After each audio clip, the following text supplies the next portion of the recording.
What's up, everyone? If you haven't subscribed to the channel yet, smash that subscribe button and ring the notification bell because today we're breaking down one of the most intriguing Week 1 matchups, Alabama versus Florida State.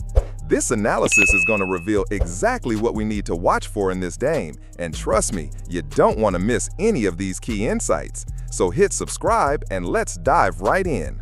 Now, what I think we learn about Alabama right off the bat is where's the psyche, the mentality, the edge, all those things. Because when you talk about what Nick Saban teams would have done to a quarterback that's talking about how he's going to tear him up and talking about how their head coach can't save him, it would be what the Bama Twitter community calls joyless murder ball.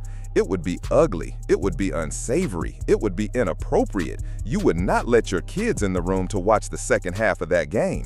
It would be a beatdown of epic proportions. Why? Because that's what Nick Saban demanded from his defenses every single Saturday. But there'd be an extra dose of intensity when you have a quarterback talking smack going into a game. Not something you really want to see teams do, not something you want your quarterback doing. But Nick Saban's not there anymore, as DJ Uiagalelei reminded us. And everyone's so eager to question Kalen DeBoer, and is he intense enough? Is he cut out for Alabama? I think he is. I think this game will give us a really good thermostat as to what that year 2 culture is under Kalen DeBoer, with how they respond to Florida State and the trash they've been talking all offseason long, specifically Tommy Castellanos. Now, the other thing I want to learn, how much do you trust Ty Simpson, Kalen DeBoer early on? I want to be careful how I say this. The trust in a quarterback from week 1 to week 14 is going to grow, evolve, change, all those things. I feel very confident saying Ty Simpson will have more runway with Kalen DeBoer in week 12 than he does in this game against Florida State.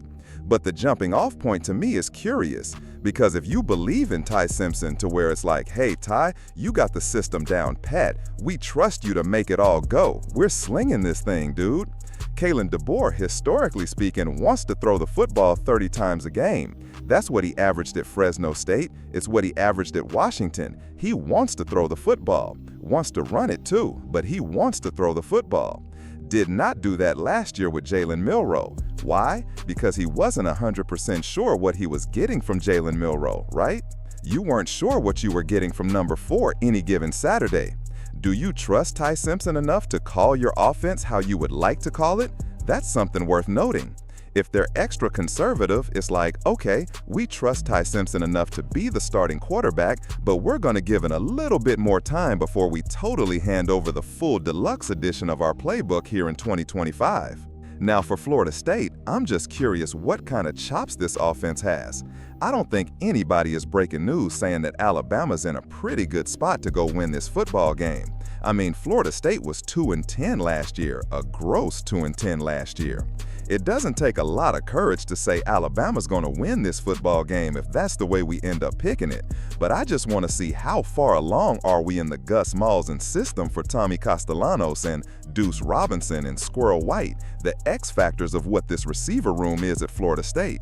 Do we see guys separate when Alabama stacks the box? Because that's what I would do, knowing what Tommy Castellanos is as a runner and knowing what that backfield wants to be under Gus Malzahn.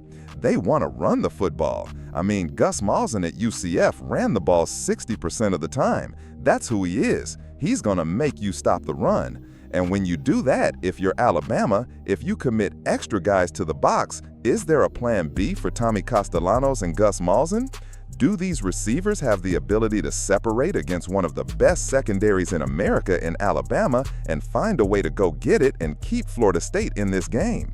That is going to be a massive part of this whole thing, because if you can do it against Bama, even just a little bit, even if you don't win the football game, if you can just score like 24 points against Bama, which sounds like we're talking loser mentality here, and we kind of are, if you score 24 against Bama, how many can you score against Virginia? How many can you score against Florida towards the end of the year? Just food for thought here. I think we find out how much muscle and chops this Florida State offense has. The other thing I want to track is kind of a situational thing to keep a pulse on, but I think we're all going to talk about this ahead of next week anyway, so might as well get to it. If this thing starts to go how Vegas thinks it could go, Bama by double digits, Bama starts to apply pressure, we finish the first half and Bama's covering by 2 scores. Where does Florida State go psychologically? How resilient is that new group? Because I said on the show yesterday, you need name tags in Florida State's building, or you should have name tags. Bunch of new coaches, 45 new players, it should be a new mentality. But if it starts to go left, does that new mentality show up in this spot? Or is it, oh no, woe is me, this was last year's story for us under Mike Norvell. Oh gosh, oh boy, go in the tank, bad body language.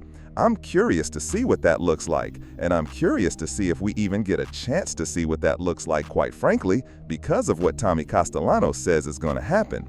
But a lot to learn there for Bama and Florida State. I can't wait for that one. Should be a lot of fun and a lot to be taken from week 1. So what do you guys think about this matchup? Are you expecting Alabama to dominate, or could Florida State pull off the upset?